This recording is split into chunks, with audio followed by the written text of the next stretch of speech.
कल तक अपने प्रश्नावली 4.4 के सारे सवाल कंप्लीट कर लिए थे। प्रश्न 18 थे, उसमें सारे 18 प्रश्न अपन कर लिए थे। ठीक है, तो प्रश्नावली 4.5 का बेसिक जानकारी चलेगी उसमें। भी 4.5 में अपन क्या पढ़ने वाले हैं, इनके संबंधित है 4.5, ये अपन पढ़ने वाले हैं। ठीक है, तो सबसे पहले 4.5 में दो चर वाले रेखिक समीकरण, दो चर वाले भी हो सकते हैं, तीन चर वाले भी होते हैं। तो रेखिक समीकरण निकाय, तो यहां से अपन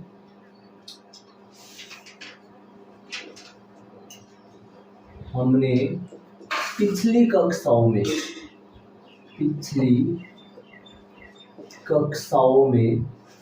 समीकरण निकाय कितने प्रकार के पढ़े हैं।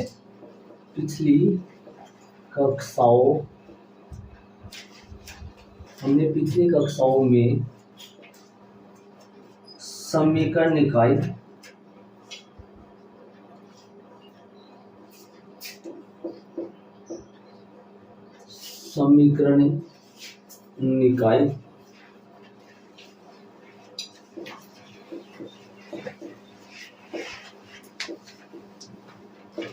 तीन प्रकार के समीकरण निकाय कितने प्रकार के पढ़े हुई, समीकरण निकाय तीन प्रकार के पढ़े हैं। कौन कौन से पहला पढ़ा है,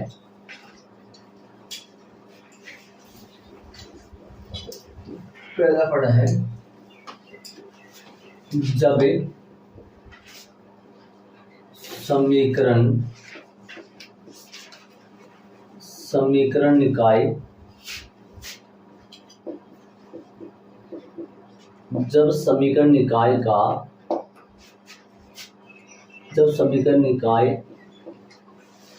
के अनेक हल है, के अनंत हल या अनेक हल हो।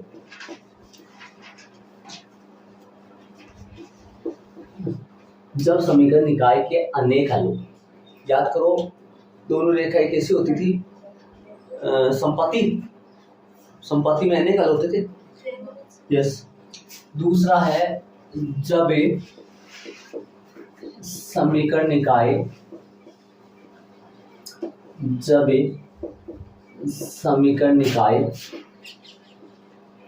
का कोई हल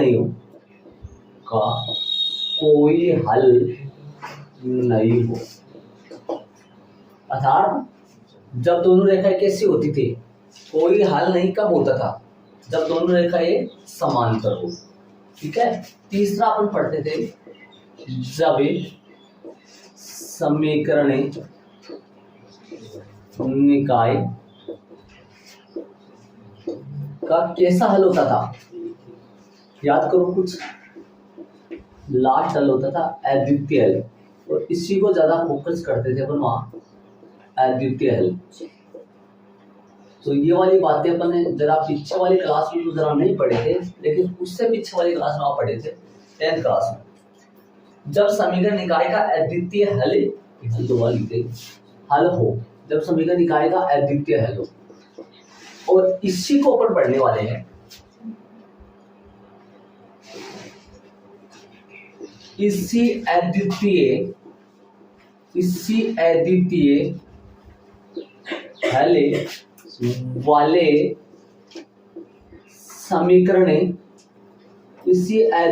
हल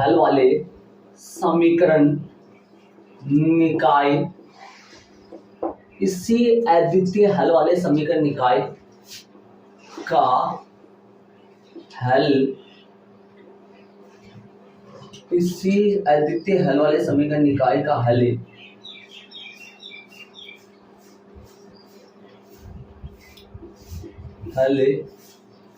अपन इस प्रश्नावली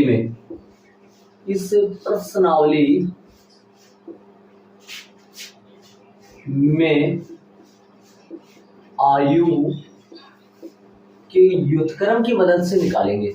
आयु के व्युत्क्रम व्युत्क्रम की मदद से ज्ञात करेंगे। कुछ बन गया ऊपर से देख लेना, कुछ बन गया मतलब वाक्य बन गया करेगा। इसी अद्वितीय हल वाले समीकरण निकाय का हल, इसी अद्वितीय हल वाले समीकरण निकाय का हल अपन इस प्रश्नावली में आयु के व्युत्क्रम की मदद से ज्ञात करेंगे। ठीक है, इन दो को नहीं लेंगे, सिर्फ तीसरे को लेंगे अपन इस प्रश्नावली। क्यों भाई? ये दो के मान निकलते नहीं है ना, इसका रीजन मैं बताऊंगा, मैं आपको सूत्रों में पता चलेगा। इन दो के नहीं निकाले, सिर्फ इन्हीं के निकालेंगे, और ये प्रश्नों में देखा आपने को अद्वितीय वाले ही देखा, बाकी नहीं हल करेंगे। ठीक है, तो इनको ऐड करो, ये बायोडाटा है और आपकी बुक में भी लिखा हुआ है, ऊपर भी ऊपर 3-4 लाइन दे रखी है, उनमें दे रखा है बायोडाटा। समझ गए होंगे शायद, सारणिकों और आयु के अनुप्रयोग इसमें लिखा हुआ है। ठीक है, और ये सिर्फ बता दो कौन संगत हल होता था, कौन असंगत हल होता था, वहां पे याद करो। अनेक हल वाला संगत हल होता था, अद्वितीय हल वाला भी संगत हल होता था, और कोई हल नहीं वाला असंगत हल होता था। तो ऐसा मैटर इसमें आएगा, और लिख भी रखा है टिप्पणी में, आपकी बुक में एक अंगुली लगा के निकाल के बता रखा है, इसने बता रखा ना, क्या बता रखा है? इस अध्याय में हम अद्वितीय हल समीकरण निकाय तक ही सीमित रहेंगे, मतलब इस तक ही सीमित रहेंगे, अपन आगे नहीं पढ़ेंगे। तो ये वाला आप ऐड कर दो, इसके आगे अपन बारीकी से चलेंगे। इसको ऐड करो आप, इस तामझाम को ऐड करो, आगे चलेंगे अपन। तो इसके आगे है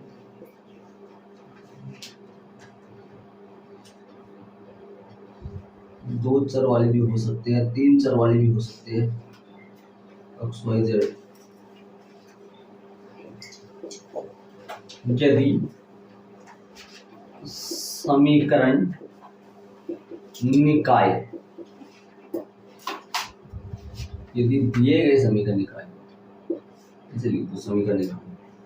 मान लो अपने समीकरण अपने पास a1x b1y प्लस में c1z बराबर में d1, ये पहला समीकरण। दूसरा a2x प्लस में b2y प्लस में c2z बराबर में d2 हो। तीसरा a3x प्लस का b3y प्लस में c3z बराबर में d3। तो अपन इनकी सहायता से अपन ऐसा आयु माना जा सकता है, माना कि ए आयु जो है ना वो क्या बनेगा, इन एक्स वाई और जेड के गुणाकों से बनेगा। ए आयु किनसे बनेगा? एक्स वाई और जेड के गुणाकों से बनेगा। माना कि ए क्या बनेगा, जरा गौर करें तो ए अपना बनेगा, ए बराबर बनेगा a1, ठीक है, b1, a1 a2 और a3, b1 b2 और b3, c1 c2 और c3। ये लो भाई रस। और कैपिटल एक्स जो बनेगा ना वो बनेगा एक्स वाई और जेड का आयु बन जाएगा। और एक जो बी आयु बनेगा वो किसका बनेगा, d1 d2 और d3 का। याद करो d1 d2 d3 यहाँ पर क्या होंगे, क्या होंगे, यहाँ पर अचर संख्याएं होंगी, अचर पद होंगे, संख्याएं होंगी। वैसे तो ये भी संख्याएं होंगी, ये x के गुणांक है, ये y के गुणांक है, ये z के गुणांक है, और ये x y z चर होंगी और वो अचर संख्याएं होंगी। ठीक है, इस प्रकार लिख सकते हैं। मैंने जब ये चैप्टर चालू किया था स्टार्टिंग में ये बातें बताई थी, आपको ये बातें बताई थी, ऐसे लिख सकते हैं और ऐसा मान निकाल सकते हैं। शुरू में चलेंगे आगे, इन तक ऐड करो आप। हाँ भाई हो गए। तो अब देखना ये जो मैंने लिखा है ना, ये a1 b1 है, c1 है, a2 b2 c2 a3 b3 c3, इनकी जगह कोई संख्याएं चलेंगी, इनकी जगह भी कोई संख्याएं चलेंगी, लेकिन यहाँ थोड़ी ना संख्याएं चलेंगी, यहाँ तो x y z ही चलेगा जी। अब देखो अपन क्या करेंगे, यहाँ इनको हम ax बराबर में b के रूप में लिख सकते हैं, या लिखा जा सकता है। इनको हम ऐसे इस रूप में लिख सकते हैं, अभी लिख सकते हैं। पर यदि इनको गुणा करो ना, वास्तव में करेक्ट आएगी ये चीज। यहाँ इनको हम ax बराबर में b के रूप में लिख सकते हैं। यदि एक को मैं x से मल्टीप्लाई करूं तो पक्का अपने पास b बराबर में b आएगा। इसको सोल्व करूं ना मैं, तो आपको मिलेगा, जैसे मान लो यहाँ a रखूं, a पूरा आयु रखूं, यहाँ x पूरा आयु रखूं और इन दोनों को मल्टीप्लाई करूं और बराबर में d1 d2 के बराबर आएगा, जिससे यहाँ पर हो रहा है। याद करो, मैंने पहले दिन ही इस चैप्टर जब स्टार्ट हुआ तो उसके पहले दिन ही बताई थी चीज। 2 का लेके समझाया था, ऐसे 3 का लेके समझाया था, ऐसा समझाया था, गुणा करके भी दिखाया था। ठीक है, अभी इसके आगे अपन प्रूव करेंगे सूत्र को। यदि आपकी बुक में जैसे वैसे भी चल रहा हूँ, एक्स्ट्रा कहीं नहीं चल रहा हूँ, बुक में से मैच कर रहा हूँ, बुक में से मैच कर सकते हो आप ये चीजें। ये बुक में लिखा हुआ है आपके, कहाँ से लिखा है मैंने ये चीज, तब देखो आप लिखा हुआ है, तब किताब में देखो आपकी बुक में, कहाँ से, तब समीकरण निकाय ax बराबर b के रूप में निम्नलिखित प्रकार से व्यक्त किया जा सकता है, व्यक्त किया जा सकती है। फिर नीचे लिख दिया इसने, देखो अब अपन यदि से स्टार्ट करेंगे, यदि से स्टार्ट करके ये प्रूव कर देंगे सूत्र को।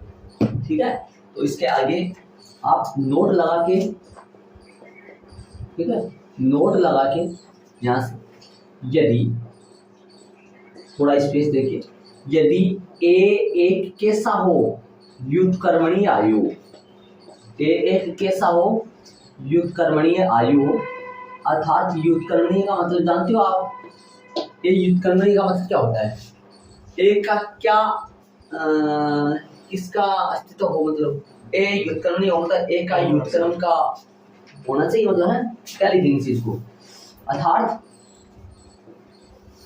में क्या लिख देंगे, अर्थात ए इनवर्स का क्या हो, ए इनवर्स ज्ञात किया जा सकता है, ए इनवर्स का अस्तित्व होता है, ए इनवर्स का अस्तित्व होगा, ए इनवर्स का क्या होगा, अस्तित्व होगा। तो अपन इस सूत्र ले ले, हम जानते हैं कि हमें जानते हैं कि सूत्र अभी बनाया हुआ अपना, क्या सूत्र है, सूत्र अपने पास है ax बराबर में b, ax बराबर में b। इसके अगले स्टेप में देखो, दोनों पक्षों को a इनवर्स से पूर्व गुणन करने पर,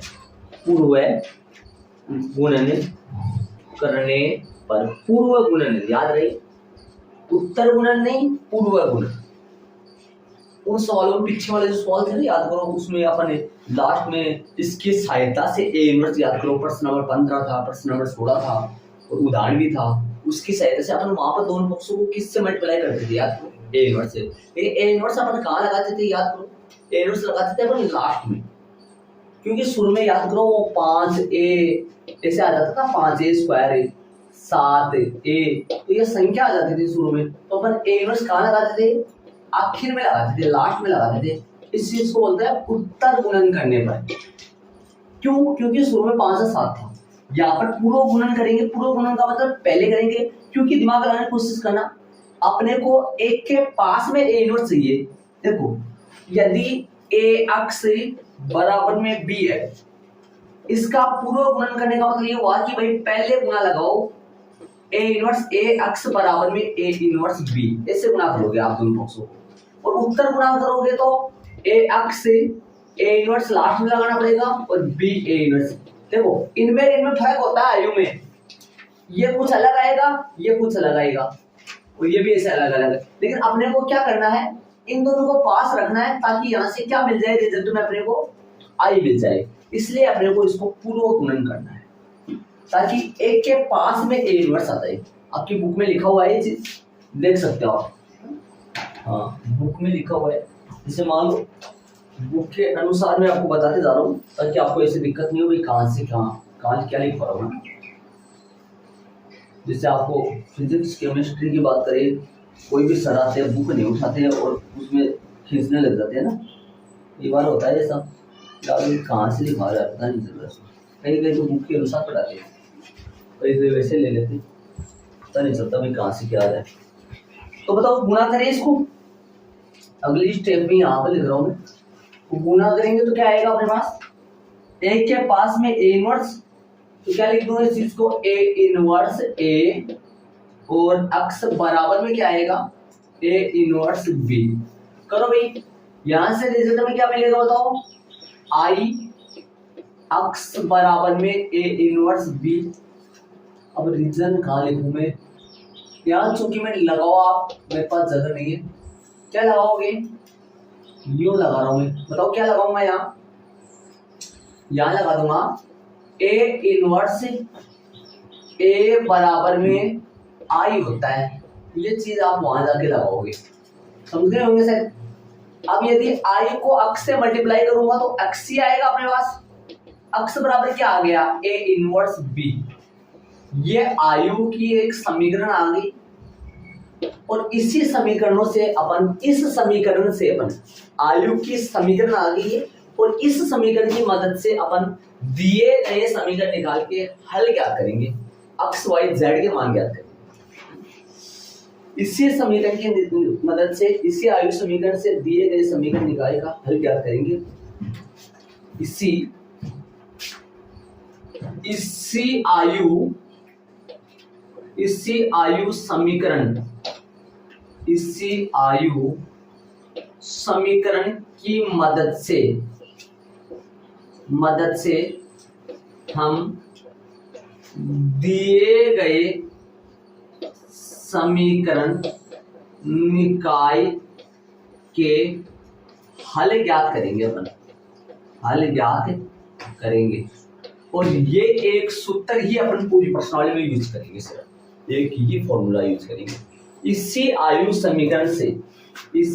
समीकरण की मदद से हम दिए गए समीकरण निकाय के हल ज्ञात करेंगे। हल का मतलब एक्स वाई जेड के मान, ठीक है। तो इनको ऐड कर लो। आगे एक संगति और असंगति समीकरणों का पता करने की जांच और है, वो और बता देता हूं। या तो हो सकता है वो प्रश्नावली में यूज आएंगे, एग्जाम्पल में तो ऐसे सवाल है नहीं। प्रश्नावली में पहला प्रश्न जो है ना, 1 से लेकर कितने हैं पता नहीं, 5 या 6, उनमें संगत और असंगत की जांच करवा रहा है प्रश्न में, है ना। तो वो बातें काम में आएंगी, और आपकी बुक में कहाँ दे रखी है, इसी के जस्ट नीचे दे रखी है। तो ये और बच गया, बाकी सब मैंने बेसिक में करवा दिया है। कहाँ है किताब में, ये लगा रखा, देखो स्थिति नंबर 2 लगा रखा है, इसमें देखा ना, ये ए व्युत्क्रमणीय हो, ए यदि व्युत्क्रमणीय हो तो ऐसे समीकरण निकल सकते हैं। स्थिति नंबर ए व्युत्क्रमणीय हो अर्थात ए इनवर्स का अस्तित्व होगा, और यहां से अपने को ए का सारणिक नॉट इक्वल 0, यहां से इसका मतलब ही आप जानते होंगे, वैसे मैंने लिखा नहीं है यहाँ, ए इनवर्स ए का सारणी क्या आएगा यहाँ, नॉट इक्वल 0, ठीक है। इसको आप फर्स्ट सूत्र मान लो इसको ना, यहाँ पर फर्स्ट लगा लो आप, सेकंड अभी आएगा, फर्स्ट लगा लो, इसको फर्स्ट लगाओ नोट में, चलेंगे आगे, यहाँ तक ऐड करो आप।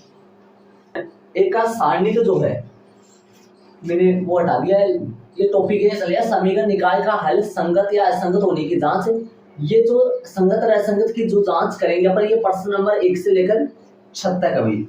और यहाँ पर बताओ अपने को, ए यदि व्युत्क्रमणीय है तो ए का सारणी कितना आएगा बताओ, देखिए ए का सारणी नॉट इक्वल क्या आएगा, 0 आएगा, ए का सारणिक जो हो नॉट इक्वल 0 आएगा। तो यहां से अपन एक बार सूत्र यूज करेंगे। एक बार देखिए, हमें जानते हैं कि x आ जाता है जब a इनवर्स b हो।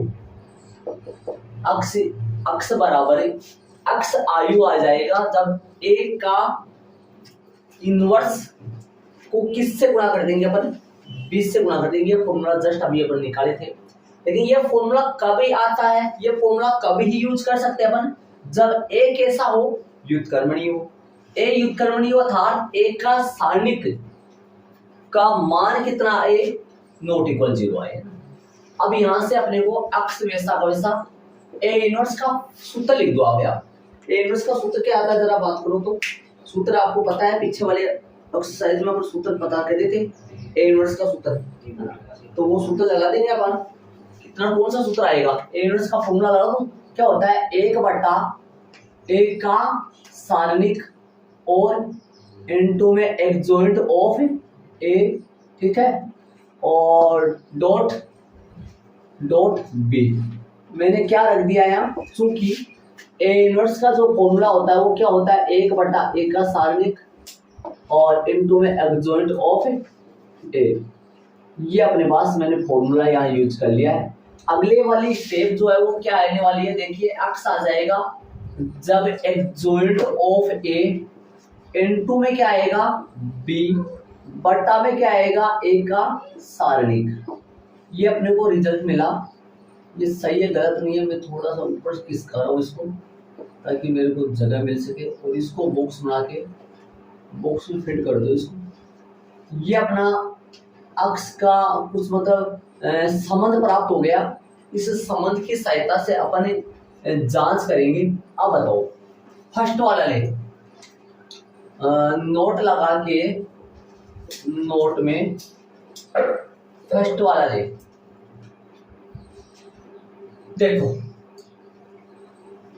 अब यहां से कंडीशन प्राप्त होगी। जैसे मान लो कि ऐसे बताओ, इस सूत्र में क्या फर्क है, कोई फर्क नहीं। इन दोनों सूत्रों में फर्क इस चीज का है, यहाँ पर अपन मान रख दी है और यहाँ पे मान नहीं रखा हुआ, बाकी कोई फर्क नहीं है दोनों में, ठीक है।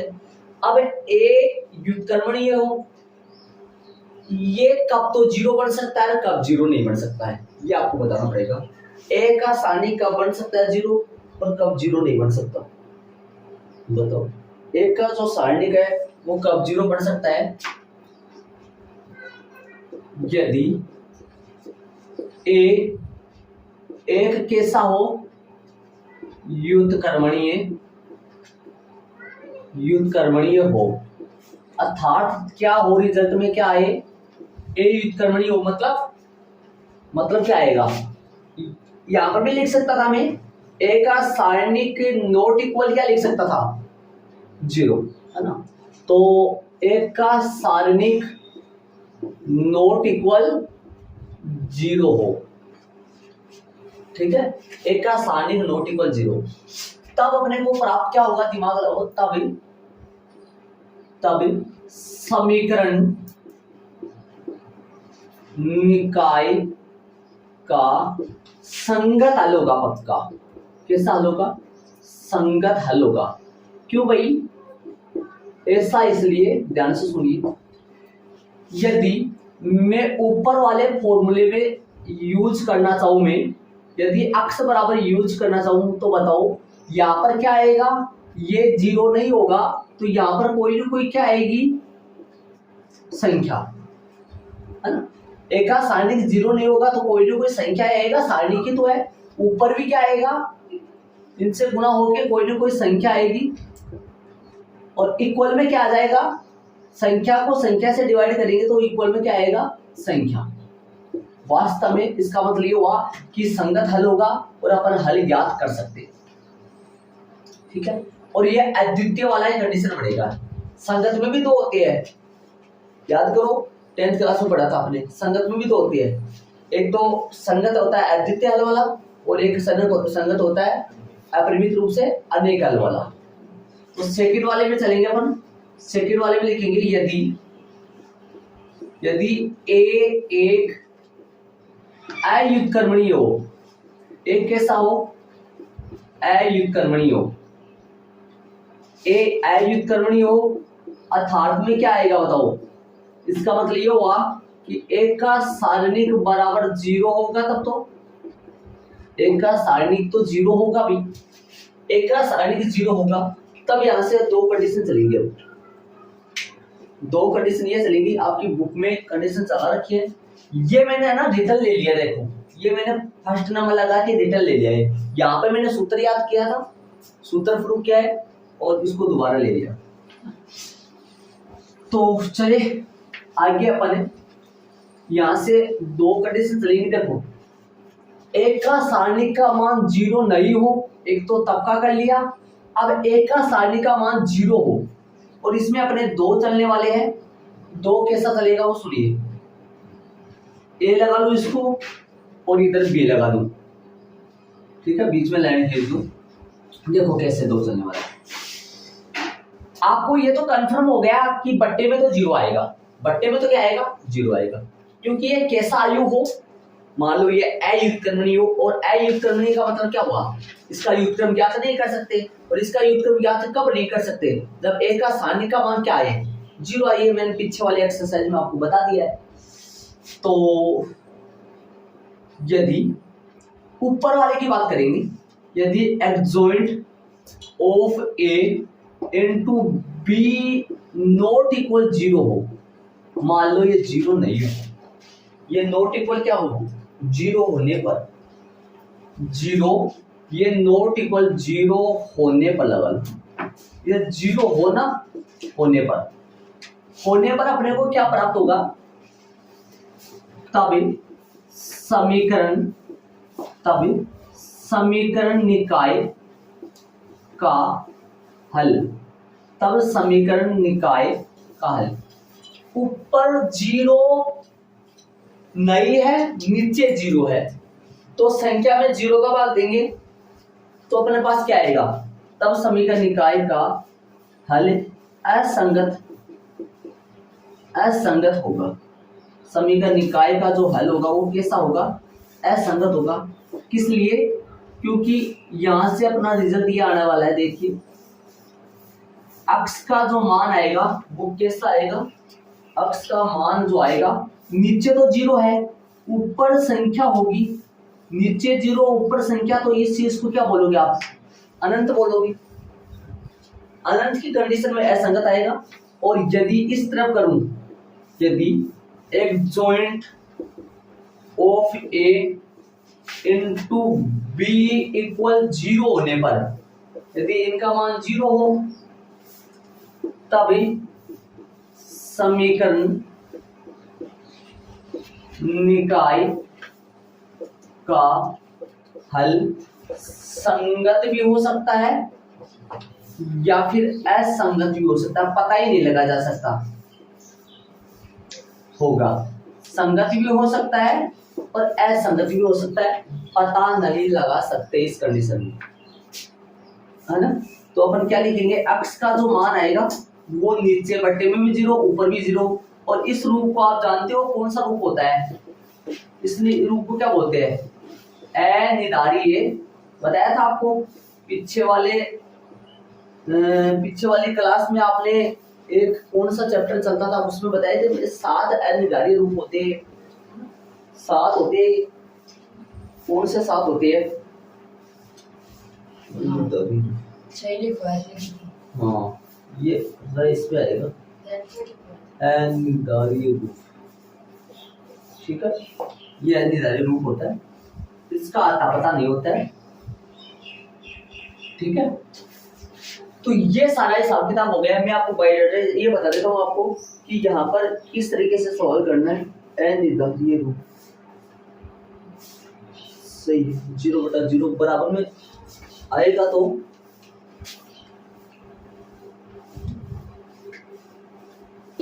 चलो अब एक बार आप अंडरलाइन कर लेना। देखो यदि स्टार्टिंग में अपन जांच करते वक्त क्या करेंगे, एक बार ध्यान से सुन लीजिए, यदि अपन एक का सारणिक का मान निकालेंगे, यदि वो 0 के बराबर नहीं आएगा तो अपन कह देंगे इस दिए गए समीकरण निकाय का कैसा हल है भाई? संगत हल है। ठीक है। और यदि एक का सारणी निकालेंगे, यदि 0 के बराबर आ रहा है तो आपको फिर ये भी निकालने पड़ेंगे। क्या निकालना पड़ेगा?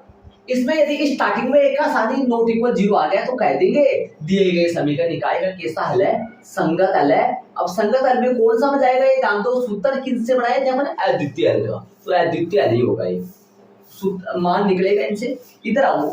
और यदि एक का सारणी का मान 0 के बराबर आ रहा है तब आपको आगे चलकर फिर आपको ये निकालना पड़ेगा, एक्सोइड a इंटू बी का गुणनफल निकालना पड़ेगा। और यदि गुणनफल नॉट इक्वल 0 आ रहा है, नॉट इक्वल 0 आ रहा है तो कह दोगे कि दिए गए समीकरण निकाय का कैसा हल है? ये तो असंगत हल है। और यदि ये इक्वल आ रहा है, ये भी इक्वल 0 आ रहा है और ये इक्वल 0 था, 0/0 अनिर्धारित रूप होगा। संगत हल भी हो सकता है, असंगत भी हो सकता है, पता लगाया नहीं जा सकता कि संगत होगा असंगत होगा, इसका पता नहीं लगा सकते पर। और ये आपके बुक में एक भी क्वेश्चन नहीं है इसका, है ना,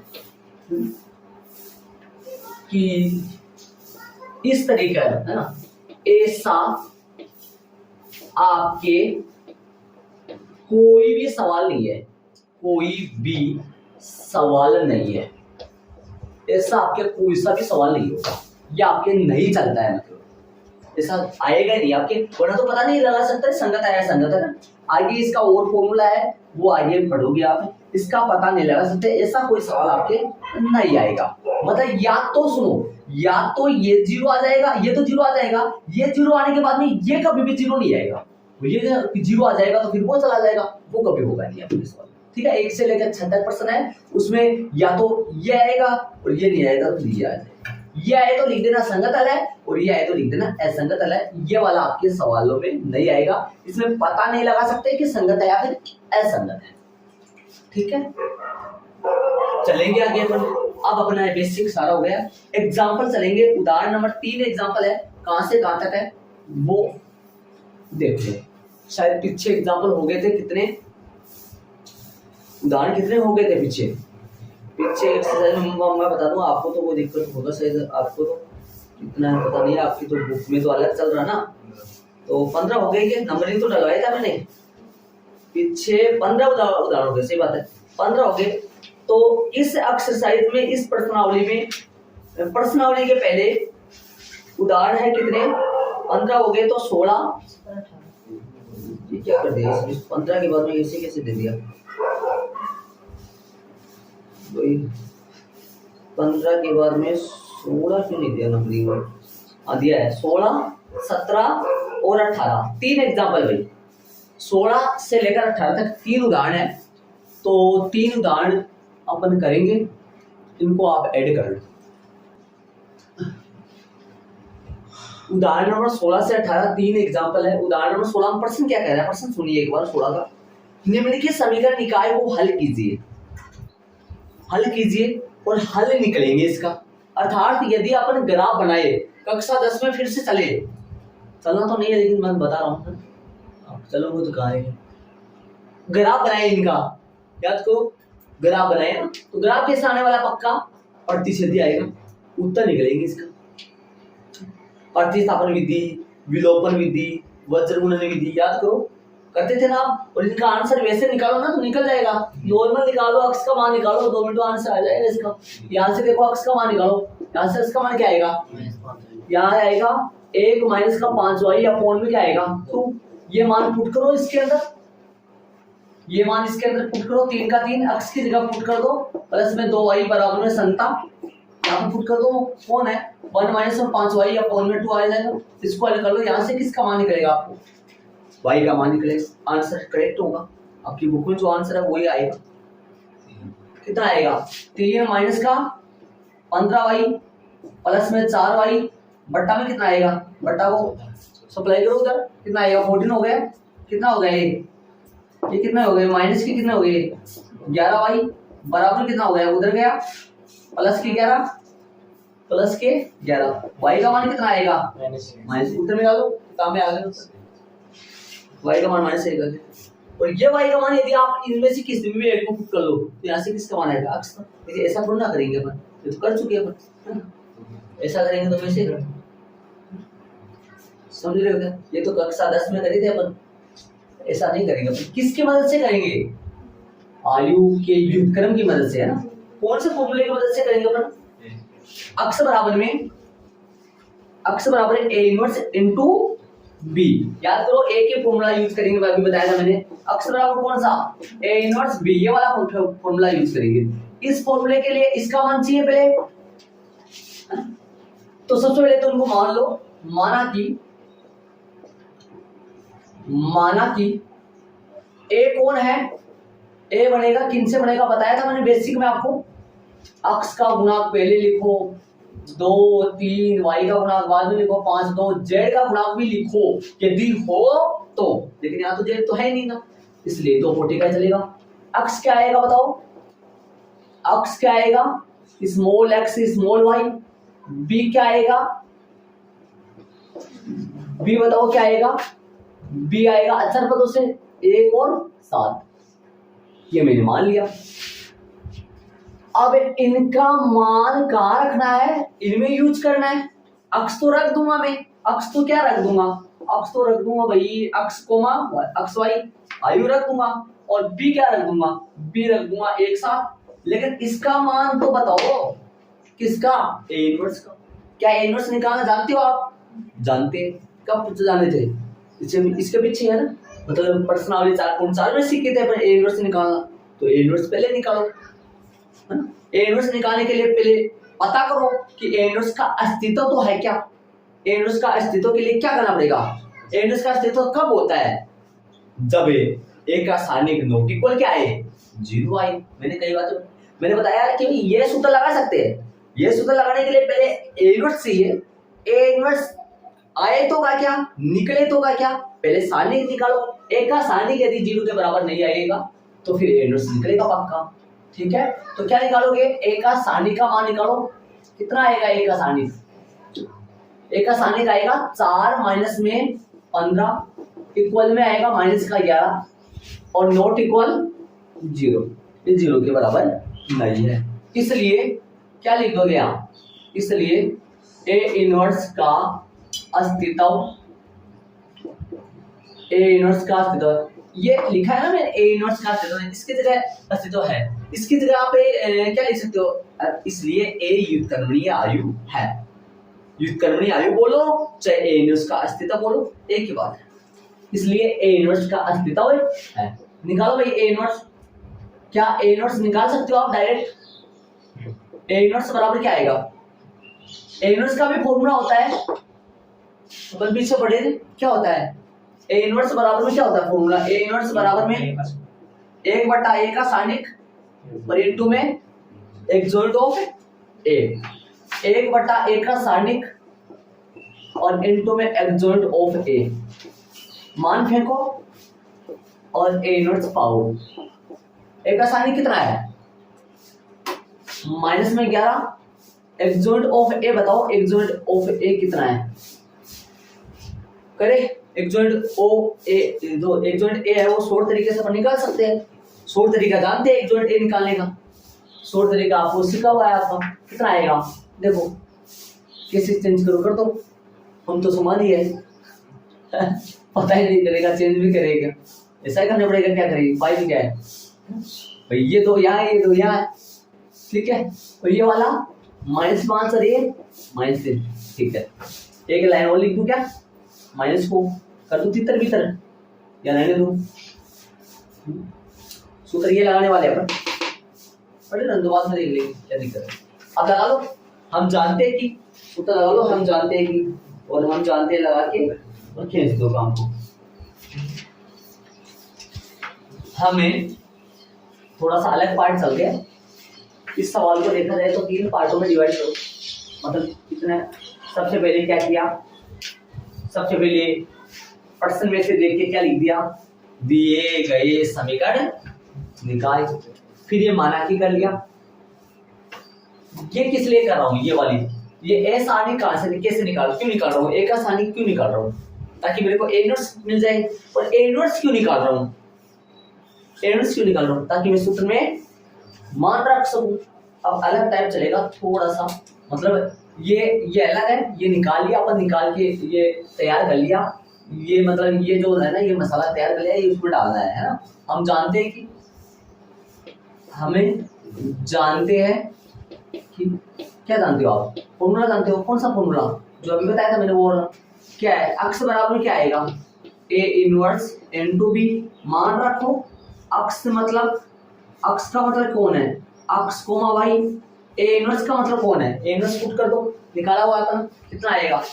1 बाई माइनस का 11 हो गया, 2 माइनस का 5 माइनस का 3 प्लस का 2। और बी क्या है? बी रखो, बी कितना है? एक साथ है, मल्टीप्लाई करो। मल्टीप्लाई करना आपको आता है, चैप्टर नंबर 3 से आपने सीखा हुआ है। 1/1/-11, इन दोनों को मल्टीप्लाई कर दो, गुना कर दो इन दोनों को। बोलो जी कैसे गुना करने वाले हैं? बताओ कितनी कोटि का आएगा? गुना तो हो गया जाएगा कि संभव है कि गुना होना, और कितनी कोटि का आएगा? ये कितनी कोटि का है? 2 गुना 2 का। और ये कितनी कोटि का? 2 गुना 1 का। जो आएगा वो कितनी कोटि का आएगा? 2 गुना 1 का आएगा। तो करो गुना, 2 एकम 2, 2 एकम 2, और माइनस का कितना होगा? 35, माइनस का 35। नीचे बताओ क्या आएगा? माइनस का 3 और प्लस का 14 हो गया। हल करोगे इसको, अगला स्टेप जो आएगा वो क्या आएगा? एक्स से वाई आयु बढ़ेगा, और 1 माइनस का 11 हो गया। यहाँ से क्या नंबर प्राप्त होगा अपने को? माइनस का तो कितना आएगा? 33, और प्लस का कितना आएगा? 11। अगला स्टेप में अपना आंसर आने के लिए तैयार है। एक्स से वाई, और बराबर में क्या आएगा? अंदर गुना करो, माइनस माइनस कट जाएगा तो प्लस का 3 और ये माइनस का 1। दोनों आयु समान है तो इनके संगत अवयव भी समान होंगे। तो चले आगे अतः वाली लाइन में सीधा लिख दो।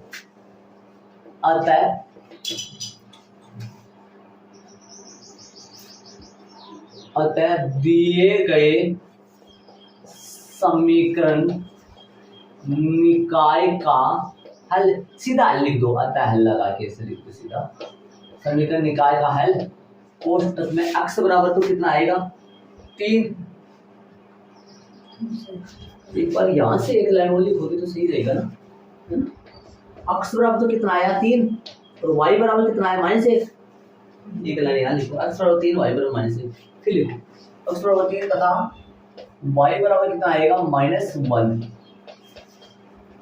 ये इसका आंसर आ गया अपना। और यदि ये 3 और -1 यहाँ पुट करो ना समीकरण में, तो संतुष्ट करेंगे इसको। संतुष्ट करेंगे मतलब जानते हो? यहाँ 3 रखो, कितना आएगा?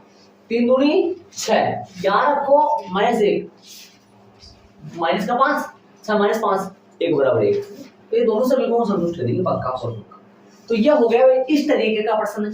आपकी प्रश्न में खूब सारे पड़े हैं, ऐसा अपन करेंगे तो रटना मत। देखो फिर से बता दूं, सबसे पहले ये उतार लेना है, फिर मान लेना है।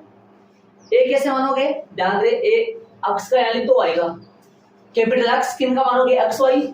बी किन का मानोगे? अचर पद का। ठीक है, फिर अपने ये फॉर्मूला लगाने वाले हैं। इस फॉर्मूला के लिए पहले क्या चाहिए? ए इनवर्स चाहिए। इतनी दूर में अपन क्या फाइंड करें? इतनी दूर में ए इनवर्स फाइंड करें। ए इनवर्स के लिए पहले पता करो कि ए इनवर्स निकले तो क्या, अर्थात ए इनवर्स का अस्तित्व तो है क्या। कब अस्तित्व होता है? जब ए का साइन नॉट इक्वल क्या आए? 0 आए, इसलिए ए इनवर्स का अस्तित्व है। ए इनवर्स 1/a का साइन 1 जोड़ a, और इसमें मान रख दिया, हम जानते हैं, लगा दिया, हल कर दिया। तो ये गुना हो गया, -1 पड़ा है। ठीक है, उदाहरण नंबर 16 चलेंगे। 17 वाले में इसको ऐड कर लो। उदाहरण नंबर 17 क्या कह रहा है? 3 समीकरण दे दिए, अब की बार को आयु विधि से हल कीजिए। ठीक है, तो सबसे पहले वही काम करना है। सबसे पहले क्या करना है? माना कि कोमा लगा दो, और a बराबर a क्या बनेगा जरा? 3 कोटि का वर्ग आयु बनेगा। तो 3 कोटि का वर्ग आयु भी बनेगा। तो क्या बनेगा?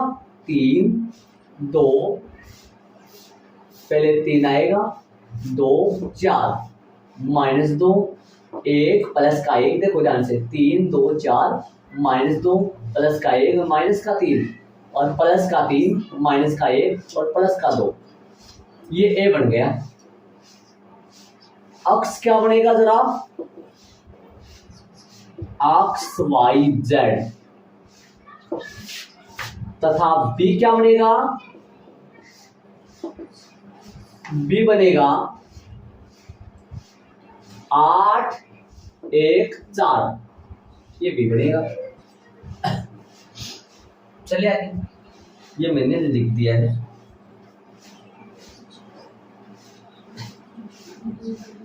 तीन माइनस 2 3, 2 1 माइनस 1 4 माइनस 3 2, अक्स वाई जेड 8 1 4। चलिए अब पता करेंगे ए इनवर्स का। ए इनवर्स का अस्तित्व है या फिर नहीं है, वो पता करेंगे। तो ए इनवर्स का अस्तित्व के लिए क्या निकालना पड़ेगा, एक का सारणिक। एक का सारणिक कितनी विधियों से निकाल सकते हैं, याद करो। प्रथम पंक्ति का प्रसार करके, द्वितीय का, तृतीय का, स्तंभ का, C1 C2 का, C3 का, मतलब मैं 3 से 3 निकाल, 3 के पंक्ति स्तंभ छोड़ो, ये 3 प्लस का होता है, तो 2 माइनस माइनस प्लस माइनस का 3, ये माइनस का 2 है लेकिन माइनस माइनस प्लस हो गया, तो ये प्लस का 2 हो गया, ध्यान दे। और पंक्ति स्तंभ छोड़ दो, 2 दूनी 4 और प्लस का भी 4, प्लस का 4 हो गया, माइनस माइनस प्लस, प्लस का 3, पंक्ति स्तंभ छोड़ दो, माइनस का 6 और माइनस का 4। चलेंगे हल करेंगे। एक का सारणिक कितना निकला, एक का सारणिक निकला, ये माइनस का 1 आएगा, माइनस का 3, 8 दूनी प्लस का 16 और माइनस का 10, 10 दिया प्लस का 30, कब कर देगी मैं कर दिया, ये माइनस का 30 आएंगे क्या ये, हाँ माइनस का 30 आएंगे, माइनस माइनस 10 माइनस 10 को 3 से गुणा। चलो हल करेंगे तो कितना आएगा भाई, ये 13 बचेगा, 30 में से 13 गए तो माइनस का कितना आएगा 17, नॉट इक्वल 0। ठीक है, नॉट इक्वल कितना आएगा 0 आएगा। इसलिए यहाँ ए एक व्युत्क्रमणीय है, ए एक कैसा है, व्युत्क्रमणीय आयु है, अर्थात ए इनवर्स का अस्तित्व है यहाँ पर, अर्थात ए इनवर्स का क्या है यहाँ पर अस्तित्व है, ए व्युत्क्रमणीय अर्थात ए इनवर्स का अस्तित्व है, अर्थात इसके व्युत्क्रम का अस्तित्व है। चले आगे। आगे ए इनवर्स निकालने के लिए सारे के सेकंड याद करने पड़ेंगे पहले, ध्यान रखिए। तो सभी के सेकंड निकालो। देखो 2 कोटि में तो अपन शॉर्ट तरीका जानते हैं, लेकिन 3 कोटि में कौन सा शॉर्ट तरीका जानते हैं, तो सेकंड निकालेंगे सबका। कैपिटल A 11 माइनस 1 की पावर 1 प्लस 1, 11 4 11 है, और तो क्या बोले बताओ कितना आएगा, ये आएगा 2 माइनस 3 कितना आएगा माइनस 1 आएगा, माइनस 1 आएगा। कुछ इधर निकाल देंगे प्रोसेस तरफ, small A 12 sorry capital A 12 second minus 1 की पावर 1 प्लस 2 12 12 ये है, पंक्ति स्तंभ छोड़ दो, 12 का पंक्ति स्तंभ 2 दूनी 4 और माइनस माइनस प्लस 4 प्लस 4 8 हो गए, जो कि माइनस 8 आएगा, कितना आएगा माइनस का 8 होगा। कैपिटल A 13 माइनस 1 की पावर 1 प्लस 3 13 ये है, पंक्ति स्तंभ छोड़ दो, माइनस का 6 और माइनस का 4 माइनस का 10, जो कि माइनस का 10 ही है। 3 निकालिए। कैपिटल A 31 माइनस 1 की पावर 3 प्लस 1 31 ये है, 21 निकालो, 21 ये है, तो माइनस का 4 माइनस माइनस प्लस का 3 तिया 9 प्लस का 3 तिया 9 कितना हो गया 5 प्लस का 5 ही आएगा 22 से निकालेंगे कैपिटल ए 22 ये क्या लिख दिया मैंने 2 + 1 आएगा सॉरी 2 + 1 तो -1 आएगा माइनस आएगा तो माइनस का 5 हो गया सही है। चलेंगे आगे 22 में -1 की पावर 2 + 2 22 ये है इसका पंक्ति स्तंभ छोड़ दो 3 दूनी 6 3 दूनी 6 माइनस का 4 तिये 12 माइनस का 4 तिये 12 कितना हो गया माइनस का 6 जो कि माइनस का 6 ही आएगा। चलो बाकी इस तरफ निकाल लो इधर जगह पड़ी कैपिटल ए 23 -1 की पावर 2 + 3 2 + 3 हो गया 23 तो 23 ये है पंक्ति स्तंभ छोड़ दो 23 का माइनस का 9 माइनस प्लस प्लस का 8 तो कितना आएगा -1 माइनस प्लस प्लस का 1 हो गया 23 प्लस का 1 हो गया सही है। कैपिटल ए 31 -1 की पावर 3 + 1 हाँ तो 31 में पंक्ति स्तंभ छोड़ दो -2 -1 प्लस का 2 2 - 3 कितना आएगा माइनस का 1 आएगा 31 सही है। कैपिटल ए 32 -1 की पावर 3 + 2 5 आएगा 32 ही है पंक्ति स्तंभ छोड़ दो -3 और माइनस का 6 -3 माइनस का 6 माइनस का 9 लेकिन प्लस का 9 बन जाएगा। और आगे अपन चलेंगे कैपिटल ए 33 -1 की पावर 3 + 3 तो 3 + 3 लगाएंगे 33 ये पंक्ति स्तंभ छोड़ दो 3 × 3 3 प्लस में 4 कितना हो गया 7 प्लस का 7 ही हो गया। ये सारे अपन निकाल चुके हैं ठीक है। आगे अपन इसका निकालेंगे सेकंड एक्सोइड ऑफ ए ट्रांसपोज भी करेंगे बाद में। चलो कौन आएगा -1 -8 -10 ठीक है माइनस का 5 माइनस का 6 और प्लस का 1 -1 9 और 7 इसका ट्रांसपोज करो टी लगा के ट्रांसपोज करेंगे तो -1 माइनस का 8 माइनस का 10 मतलब पंक्ति स्तंभ में और स्तंभ पंक्ति में माइनस का 5 माइनस का 6 माइनस प्लस का 1 ये आएगा इधर तो माइनस का 5 माइनस का 6 प्लस का 1 और -1 और 9 और 7 ये इधर आ गया। ये इसका ट्रांसपोज हो गया ये अपना निकल गया -1 -5 -1 -8 -9 और -10 1 और 7 सही है। ए इनवर्स अपने पास ए इनवर्स एक जॉइंट ए आ गया। अब अपन ए इनवर्स निकालेंगे। ए इनवर्स का फॉर्मूला अपन जानते हैं तो इसके आगे वाला ए इनवर्स निकालेंगे। ए इनवर्स बराबर क्या होता है 1/a का सारणिक और एक जॉइंट ऑफ ए।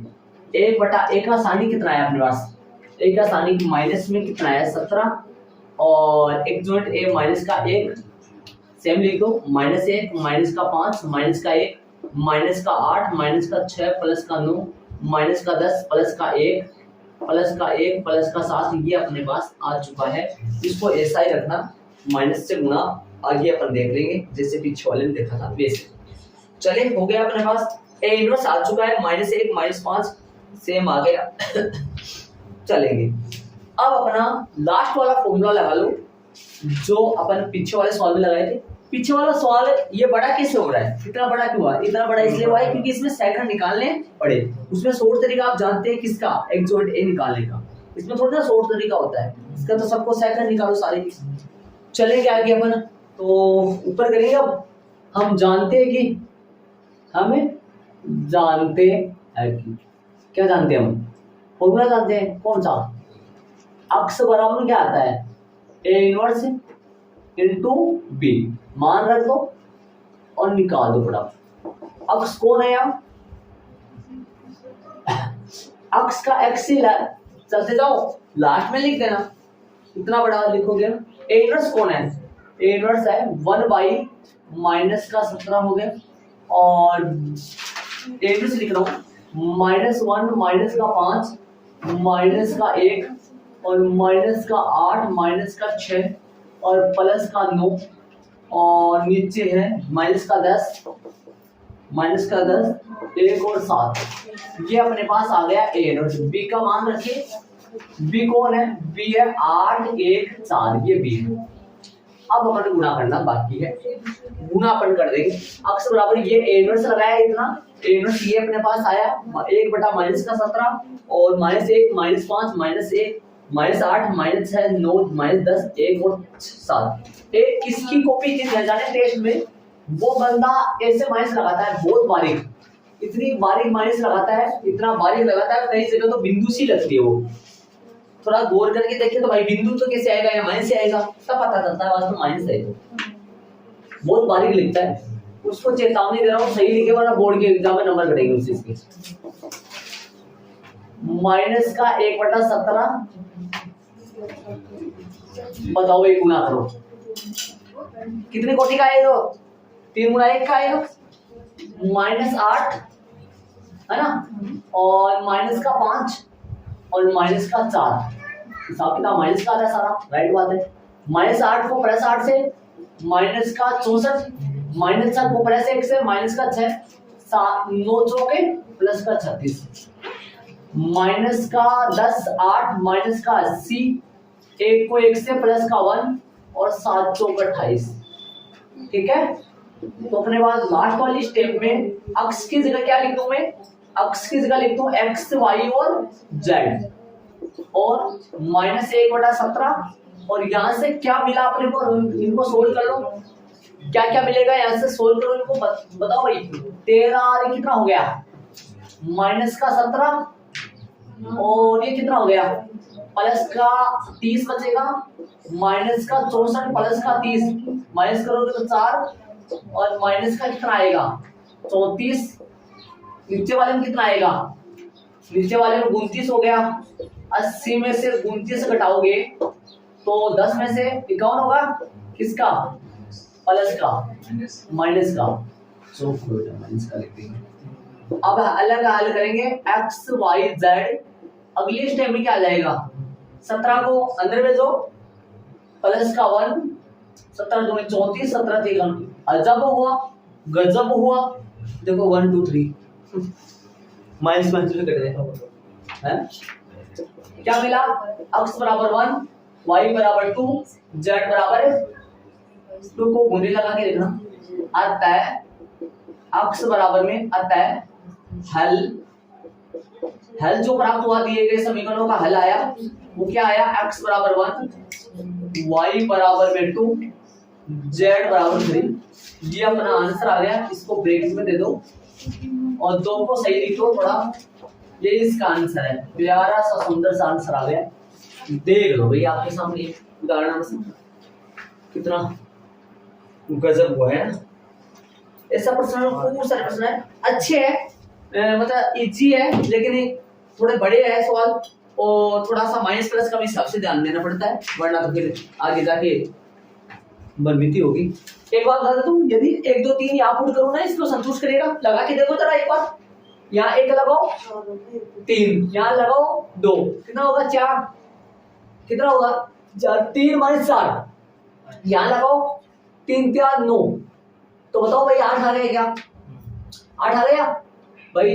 3 - 4 -1 प्लस का 9, 9 से -1 जाएगा तो प्लस का 8 ही बचेगा। ऐसे यदि इन तीनों को यहाँ रख के देखो, लास्ट में उत्तर की जांच करना चाहो ना, अपने आंसर सही है या गलत है, तो इन तीनों को यहाँ पे रख के देख लिया करो इन समीकरणों में। यदि बराबर बराबर इक्वल आ रहा तो समझ लेना अपना आंसर सही है, वरना फिर गलत हो गया। किसी में भी तीनों में रख के देखो, तीनों संतुष्ट करेगा। x की जगह 1 रख के देखो, y की जगह 2 रखो और z की जगह 3 रखो। इनको सोल्व करो, जितना सामने है उतना ही आना चाहिए। यदि ऐसा है तो अपना आंसर सही है, वरना गलत। बाकी अपन कल की क्लास में करेंगे।